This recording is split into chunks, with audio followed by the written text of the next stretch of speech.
Going back as far as 1932, no NFL team has ever won a championship simply by playing the games on its schedule. In some form or another, even if it was just a single game, a postseason has been used. And as the years have gone on and the league has expanded, so too has the postseason. Each NFL postseason since the AFL-NFL merger has included at least 4 teams per conference. Even some of the pre-merger seasons during the Super Bowl era had as many as 4 per league, but many had fewer. In time, these fields grew to 5, then 6, and even 7 teams per conference. After evaluating each and every one of these fields, we will be presenting you with the most stacked and the least stacked playoff field from each conference of every size from 4 or higher during the Super Bowl era. We made these evaluations, as we always do, by using C-Score, this channel's metric for evaluating each and every football team from 1966 and onward, looking at every aspect of those teams beyond just its record. For a deeper explanation of C-Score, be sure to check out the description of this video. We will not be highlighting any postseason field with fewer than 4 teams, and we will not be highlighting the 1982 postseason, where 8 teams made it from each conference. Thank you for joining us today. It's time to get this thing started. We're going to start with the modern day, where the NFL has expanded to 7 teams per conference in the playoffs. The least stacked from the NFC during this period is during the 2022 season. These are the 7 NFC teams who represented the conference in the playoffs that season. Looking at their individual C-scores, we see the number 1 seed Eagles and the number 2 seed 49ers, and even the number 5 seed Dallas Cowboys pulling their weight, with the Eagles clearing 25, the Niners clearing 20, and the Cowboys pushing 20. It's the other 4 teams that aren't doing it. The Buccaneers were the 4 seed as division champions, but come in with the lowest C-score in this bunch. The Giants and the Seahawks also tick in under 1. And then, of course, we have the NFL's most fraudulent team, at least by their record, with the Minnesota Vikings, a 13-4 football team with a C-score that was just barely over 2. Now for the playoff games themselves. The Giants by C-score pulled a small upset over the Vikings, but as we know, neither team was particularly good. The Cowboys and 49ers got easy and expected victories in the first round. As we move on to the conference semifinals, the Eagles tore apart the Giants, while the 49ers had to survive the Cowboys with a little help from a terrible play call at the end of the game by Dallas. We then head over to the NFC Championship game, where the Eagles hosted that game and took care of business pretty handily against San Francisco, advancing to Super Bowl 57. From this weak playoff field, were they able to claim that championship? No, they did not. They put up a great game that season against the Kansas City Chiefs and held a lead, but with a little bit of controversy attached, they did find themselves on the wrong end of the scoreboard. The final report for the 2022 NFC playoff field is this. Their average rank, that is each team's average C-score, comes in at 106th out of 116. The overall rank is a little higher. They have 7 different teams, of course, coming in at 91st. The average C-score per team was 8.609, with the total C-score coming in at 60.264. We just saw the NFC's worst playoff field from this era. Now let's take a look at the AFC's coming in during the 2021 season. They were represented by the following 7 teams. Some of these teams don't look like regular playoff teams because they're not. In the playoffs, we had the Tennessee Titans as the number 1 overall seed, despite not reaching 10 points in C-score. It's the teams here we see in the middle, the 2, 3, and the 6 seeds, that carry the weight. Chiefs just over 21, the Bills actually pushing 30, and the wild card Patriots coming in at just under 20. We do have Two teams from this field who are below water, the Raiders at -6.5 and the Steelers at -5.2. The only somewhat average team here are the Cincinnati Bengals. We're going to see how they did in just a second. Once the playoffs got going, it was little surprise that our two negative C-scores went down, the Steelers to the Chiefs and the Raiders to the Bengals. The premier matchup here was the Bills and the Patriots, with the Bills perhaps playing the single greatest game in franchise history, winning by 30 points. With the divisional round now underway, we saw one road team come away with a 3-point victory as Cincinnati went into Tennessee and defeated the Titans. In the other game, the Bills were primed to win in Kansas City, but the Chiefs had that miraculous comeback, got the ball first in overtime, scored a touchdown, and won the game. And speaking of overtime, that's what the AFC Championship game required, as the Bengals made a comeback of their own, kicked the winning field goal, and beat the Chiefs in Kansas City to go on to Super Bowl 56. From this week's playoff field, could they pull off the championship? They could not. And as we saw with the Eagles earlier, they put up a huge fight in the Super Bowl, carrying a lead into the final couple of minutes of the game before succumbing to the Los Angeles Rams. Here is our final report for the 2021 AFC playoff field. Overall, they do fare better than their counterparts from the 2022 NFC. Their average rank is 91st. Their overall rank is going to be higher again at 73rd. They are able to pull off a double-digit C-score for the average, coming in at 10.546, giving them a total C-score of 73.823. We've seen the worst, now it's time to take a look at the best. The most stacked AFC field from the 7-team era comes just 2 seasons later in 2023. And taking a look at the teams, we're going to see a lot of the same ones, but a lot of different ones as well. The playoff field will look like this. The Baltimore Ravens, as the 1 seed, come in with a powerful C-score of 34.922. 3 more teams come in with at least double digits, with the Buffalo Bills leading the way at 18.2 and change, and 3 other teams come in at under 10, but everybody stays in the positive.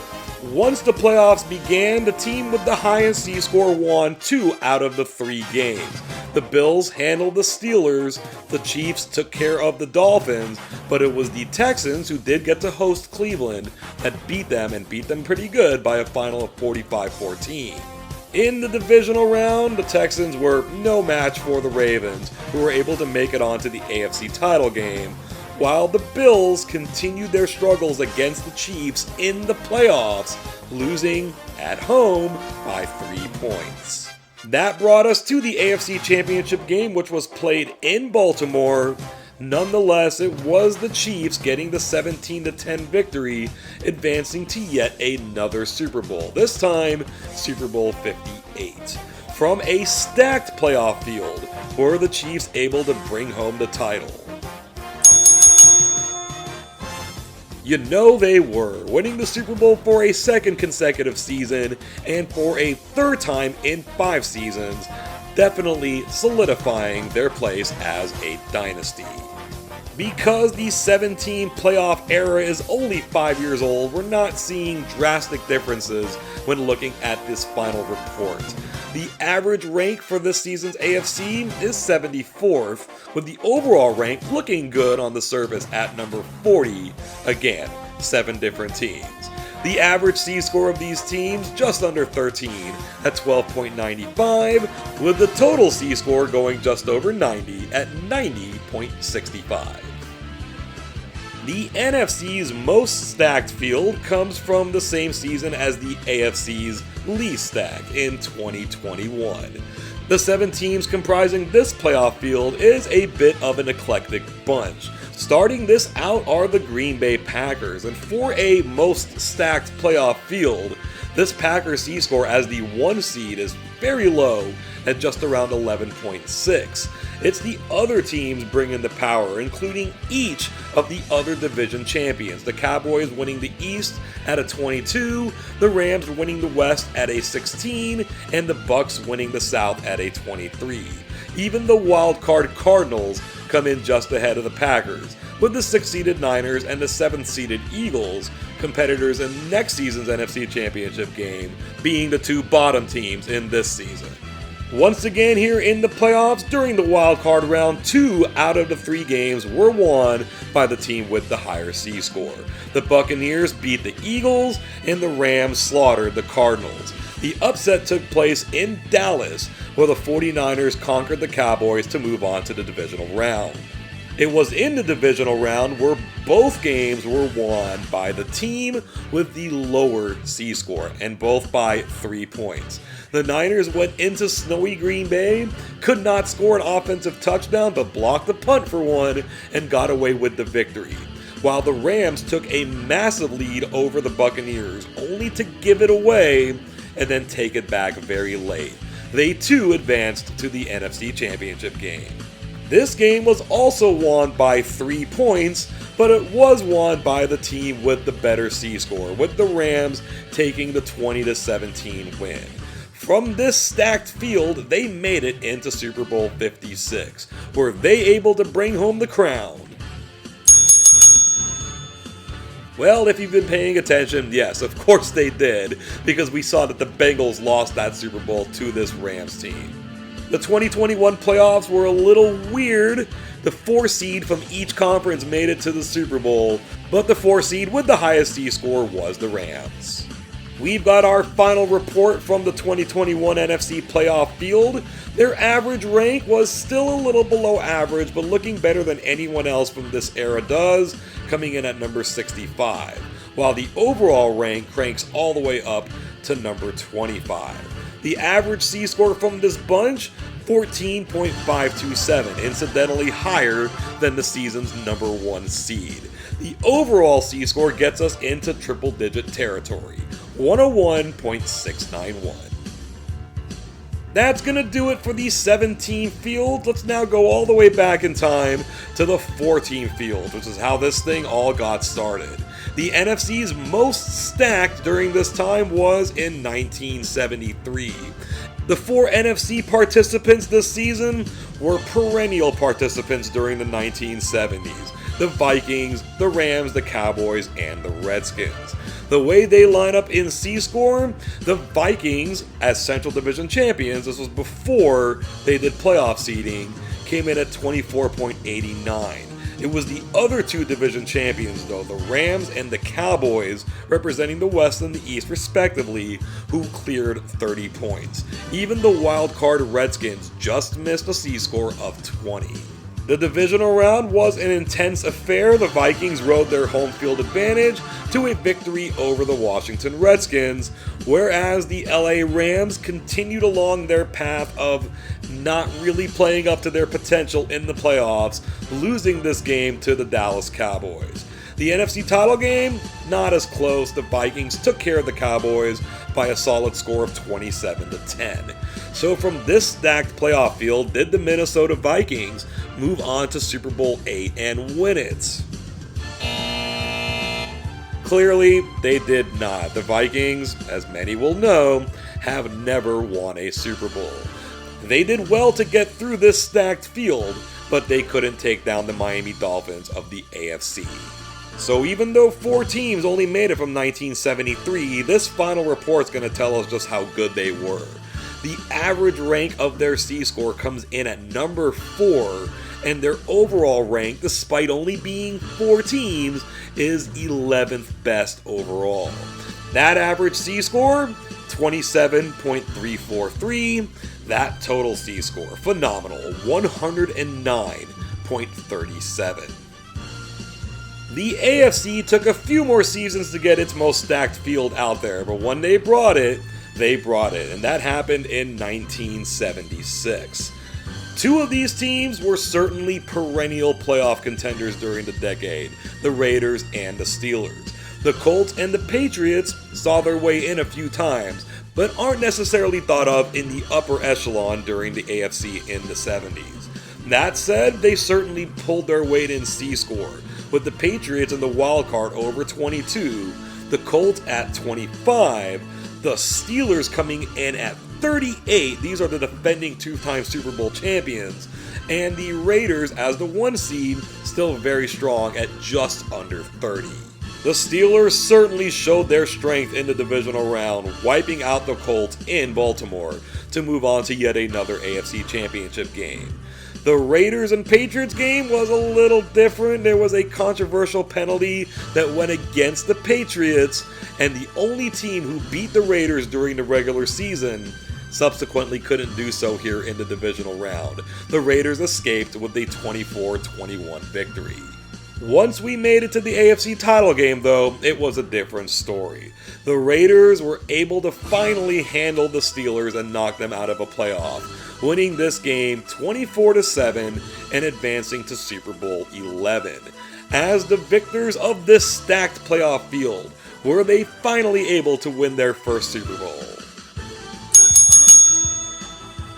They certainly did, and all I'd have to do is tell you that their opponents in that game were the Minnesota Vikings. They jumped out to a 16-0 halftime lead, cruising to a 32-14 victory, and indeed winning the franchise's first Super Bowl. The NFC from 1973 was excellent. The AFC from 1976 was even better. Their average rank comes in at number 3, and their overall rank comes in at number 7. The average C-score here is 29.139. The total C-score is 116.555. Now, as we said, their average rank is number 3. That's their official ranking. Technically, they're number 1 though, as the only 2 playoff fields that rank ahead of them are the 1966 NFL and the 1968 AFL, each of which checked in with fewer than 4 teams.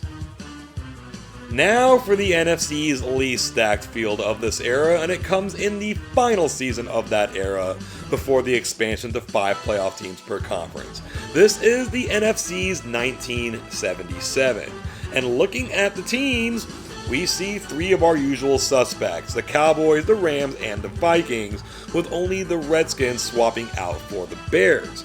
But these aren't exactly the same teams we've known throughout the decade. Well, except maybe for the Cowboys, who are about as strong as ever, with that C-score coming in at 33.7. The Rams are certainly holding their own as well, just over 24 points. It's the 2 teams from the NFC Central who really ruined this ranking. The Vikings, division champions, under -2, and the Bears, the wildcard team, under -6. Yet the Rams continue to find their way to playoff losses they shouldn't have lost, losing at home in what is now known as the Mud Bowl to the Minnesota Vikings by a 14-7 score. The Cowboys are the ones who took care of business, knocking the Bears out 37-7. They then beat the Vikings in the NFC Championship game, meaning they did not beat a single team with a positive C-score to get to Super Bowl 12. Was that enough practice for them to bring home the big one? It most certainly was, even though the Cowboys had a weak playoff field that did not diminish the strength of their team. They forced 9 turnovers against the Denver Broncos in Super Bowl 12 in winning their second Super Bowl championship. That said, the final report for 1977 for the NFC is a little grim. That average rank is number 76. It's that overall rank that looks pretty bad, going into triple digits at number 103. The average C-score still looks kind of okay though, 12.409. That total C-score, with only 4 teams to carry the weight there, 49.634. Our last bunch from this era comes from the era's first season. In fact, the first season ever of the AFC in 1970, where they emerged from the merger as the former AFL. 3 of these 4 teams are from the old AFL, with the Colts joining in from the NFL the year before. In fact, the Bengals are only in their 3rd ever season of existence, the Dolphins only in their 5th. These C-scores, we'll admit it, are pretty grim. The Eastern Division champion Colts do lead the way without quite reaching an 11 in C-score. The Bengals won the Central, not nearly 3 points. The Raiders won the West, just clearing 3 points, while the Dolphins got the wild card and barely made it above water. That said though, every one of these teams did manage a positive C-score. This wildcard round provided the first ever playoff appearances for both the Bengals and the Dolphins, where it didn't go that great. The Bengals actually failed to get on the scoreboard, losing to the Colts 17-0, while the Dolphins put up more of a fight in Oakland before going down 21-14. The first ever AFC Championship game pits an AFL stalwart against an old school NFL team, and it was the old school NFL team, the Colts, that got the victory 27-17, setting up a matchup in Super Bowl V where no AFL team was involved. Could the Colts from this terrible playoff field actually emerge as Super Bowl champions? They absolutely did, in a stunning twist of fate, where their powerhouse team from 3 seasons earlier couldn't get the job done. But this barely mediocre team 2 years later did. In what is now known as the Blunder Bowl, the Colts were able to outlast the Cowboys, winning on a late field goal. We can't sit here and bury the lead though. This final report from 1970s AFC is not pretty. The average rank, 114th. The overall rank, 114th. 4.333 was the average C-score of these 4 teams. The total C-score, 17.333. We did mention there are 116 total entries, so there are actually 2 that come up worse than this in both the average and in the overall. We've done 7, we've done 4, let's now move on to 5. We're going to start off with the AFC's least stacked 5-team field. That will come in 1989. These are the 5 teams who participated in that playoff run. Some of these guys were strong in the 80s, some of them were starting to emerge into the 90s. But what we've got here are an excellent team in the Denver Broncos who cleared 22. Our other 2 division champions, the Browns and the Bills, just barely get past 10, but they do get into double digits. These wildcard teams, though, both from the AFC Central, come in at -5 with the Oilers and -8 with the Steelers. That said, in the wildcard round, the Steelers, with their -8 C-score, went into Houston. They needed overtime, but they got the victory over the Oilers to advance to the conference semis. Once they got there, they gave the Broncos a scare, and the Broncos only won this game by a single point. They would face off with their AFC Championship game nemesis throughout the decade, the Cleveland Browns, who were able to get by the Buffalo Bills. Once the AFC title game got going, it was pretty clear that the Broncos were going to beat the Browns for the 3rd time in 4 seasons, and for the 3rd time again in 4 seasons, make it to the Super Bowl. This time Super Bowl 24. There's no drama to be had here. In Super Bowl 24, the Denver Broncos took the loss, 55-10 against the 49ers. Still a Super Bowl record for most points scored in a game by one team and for largest margin of victory. Just looking at the division champions, this final report for 1989 wouldn't be too terrible. But those wildcard teams really brought it down. Average rank, 113. Overall rank, 113. That average C-score achingly short of 6 points with an average of 5.997. Likewise, the total C-score just missing 30 at 29.987. Now for the NFC's least stacked 5-team field, that coming in 1979. Take a look at some of these playoff participants. The Eagles hadn't been in a long time. The Buccaneers, in their 4th season of existence, are making it for the first time. And once again, whenever 2 teams from the Central seem to make the playoffs, during this era at least, the NFC score is dreadful. Now, taking a look at these C-scores, we can see why. The Buccaneers are division champions in the Central, and their C-score is just by a hair better than -4. The Rams, also division champions, underwater at -0.749. As a 1 seed, the Cowboys can't reach double digits at just over 9. The 2 other wildcard teams, better than we've seen, but still not that great. The Eagles just missing an 8 and the Bears just going over 2. As expected, the Eagles, as the team with the higher C-score and being at home, were able to take care of the Bears in the wild card round, getting into the divisional round against the Buccaneers, whereas the Rams would be heading to Dallas to face the Cowboys. Just as we saw in the 2021 NFC, both of these games were won by the team with the lower C-score. The Bucs held home field and were able to knock off the Eagles 24-17. The Rams had to go on the road, but they were able to beat Dallas, giving us an NFC Championship game of the Buccaneers and the Rams, two teams with negative C-scores, guaranteeing a team with a negative C-score heading to the Super Bowl. And that team would be the Rams with their stellar 9-0 victory in this game. Would it be possible that a team with a negative C-score coming from such a weak playoff field could... No, they did not win Super Bowl 14. They lose this game to the Pittsburgh Steelers in a game they actually fought very hard in, leading at the end of the first, second, and third quarters before falling to the might of Pittsburgh. We're going to be kind in calling this a final report for the 1979 NFC. It's really more of an autopsy. That average rank, 115th. The overall rank, 115th. The average C-score, 2.864. These five teams could not combine for a total C-score of 15 points. They come in at 14.319. But we do have 116 fields in these rankings. There is yet to be one more worse than this. Okay, enough of the dregs. Let's get back to the top of the class here. The AFC's most stacked 5-team field came from the same season as the NFC's least stacked. This is 1979, and what a bunch of football teams we've got here. The leader of the pack here, as far as playoff seeding, are the San Diego Chargers. Then you've got old 70s stalwarts like the Steelers, the Broncos, and the Dolphins, and even the Oilers to a certain extent.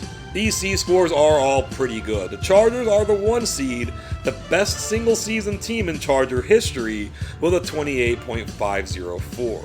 It's the Steelers, though, even though they're the 2 seed, 3-time Super Bowl champion and defending Super Bowl champion, leading the way at 36.289. The other teams are a little bit more bunched in together, not more than a 1.5 separating top from bottom.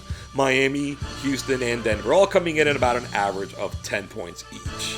The Oilers held home field advantage in the wild card round. It was sluggish, it was low scoring, but it was a victory. They knocked off the Broncos. In the divisional round, the Steelers had very little problem with the Dolphins, winning by 20 points. The top-seeded Chargers, though, were not able to get by the Oilers. They turned the ball over approximately 346 times during this game, leading to an Oiler victory and a rematch from the 1978 AFC Championship game, where once again the Oilers could not go to Pittsburgh and get the job done. It's asking a lot, no question. They lose by 14 to Pittsburgh. Pittsburgh, as we know from our previous entry, did make it to Super Bowl 14, and after a hard-fought game, emerged as champions over the LA Rams. This final report for the 1979 AFC looks pretty good.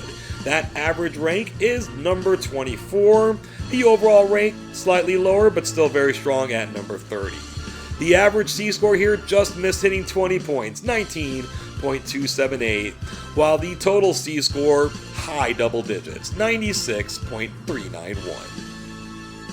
But for the most part, the 5-team field era of NFL playoffs belonged to the NFC. 1986, the most stacked for the NFC, was no exception. Just like the 70s gave us a lot of common teams, the 80s gave us that as well. The Giants, Bears, 49ers, Redskins, and Rams. The Rams are the only team from this group who did not win a Super Bowl during the 80s. The other 4 teams gave us 80% of all Super Bowl winners during the decade. And where the Rams came up short in that area, they came up short in this field as well, the only team without a double-digit C-score. Everyone else, pretty good. Redskins over 15, Niners over 17, the Bears, defending champions, over 21. But it's the Giants coming in with that gigantic C-score of almost 37.5. The NFC playoffs didn't see a whole lot of intrigue. The Redskins took care of the Rams 19-7. In the divisional round, they did pull an upset of the Bears. They're 6 points lower in C-score, and they had to go into Chicago. And again, the Bears were defending champions. Washington got through, and so too did the Giants, squeaking by the 49ers by a score of 49-3. The Giants brought the defense in the NFC title game as well, shutting out their division rivals 17-0, advancing to their first ever Super Bowl. Could the Giants emerge as Super Bowl 21 champions? After getting through that playoff field, you better believe it. They actually trailed that game at halftime before going on a second half rampage and coming out the easy victors over the Denver Broncos, taking home their first ever Vince Lombardi trophy. The final report for the NFC in 1986 gives them an average ranking at number 22, an overall ranking at number 27. Only a 5-point gap there, despite only having 5 teams to compete with. That average C-score, 19.518. And that total C-score coming in at 97.592. We've saved the longest for last. Of the 58 postseason fields that have taken place during the Super Bowl era, just more than half, 30 to be exact, have been played, with each conference giving us 6 playoff teams. The weakest of these fields from the AFC comes during the 1995 season. From this 16 field, we have every single AFC champion during the 1990s, the Chargers in 1994, and the Bills for the other 4 seasons. The Chiefs were perennial winners during the 90s, as were the Steelers. We also had the Dolphins and the Colts. The top 2 seeds here, the Chiefs and the Steelers, give us pretty good C-scores to work with. The Chiefs just missing a 20, and the Steelers just missing a 14. The 6-seeded Dolphins are the best of the rest, coming in at 6.5. The division champion Bills are the ones who fall underwater. The Colts just get above water with their .444, and the AFC champions from the previous season, the San Diego Chargers, just a little bit more than pi, 3.18. The Chargers would not be repeating as AFC champions, going down at home in the first round to the barely positive Indianapolis Colts. The negative Buffalo Bills were able to hold on and win at home, and they gave themselves a chance to go to the Super Bowl for a 5th time in 6 seasons. Until that is, they went into Pittsburgh and played the Steelers, getting hammered by 19. It was the other game that gave us a big upset, and as we come to find out, the Chiefs did not like having the number 1 seed during the 90s. They lost at home 10-7, partly due to 3 missed field goals by kicker Lynn Elliott. Then came the AFC Championship game, where the Colts came one Hail Mary that was almost caught from pulling off a shocking upset in Pittsburgh and heading to Super Bowl 30. Instead, it was the Steelers avenging their loss at home in the previous season's title game and getting to that game. Super Bowl 30, a 3-time matchup with the Dallas Cowboys. Could the Steelers bring home title number 5? They could not. Taking their first ever loss in the Super Bowl, Pittsburgh indeed fell to the Cowboys by a score of 27-17, which many Steeler fans do not remember fondly. The rest of us tend to remember this as the Neil O'Donnell game. The AFC in 1995 couldn't give us much, and the final report here is going to indicate that. The average rank, 111. The overall rank, a little better, number 109. The average C-score for these 6 teams, 7.21, giving us a total for the 6 teams of 43.259. We've been waiting for this one, and if you've been keeping track, there's no spoiler here. This is the last of the least stacked fields we're going to see, and that number 116 ranking is still sitting there. So this is going to be it. It's the NFC from 2004. The only question is, how low can these scores go? Even back in 2004 when advanced analytics and clearly C-score was not around, we all kinda knew this was a weak playoff field, and this had a lot to do with the records, as both NFC wildcard entrants got in at 8-8. But let's turn the page and look at these C-scores. Oh my, thank you Philadelphia for giving us the only thing that looked even reasonable, a 20.152. The Packers are the only other team with a positive C-score, and they fell short of 2. The Atlanta Falcons earned a bye, despite not hitting a positive C-score. The Vikings, negative 3.5. The Seahawks, negative 5.6. And then we have the horrific Rams, negative 13.332. But being 8-8 was not enough to stop these juggernauts.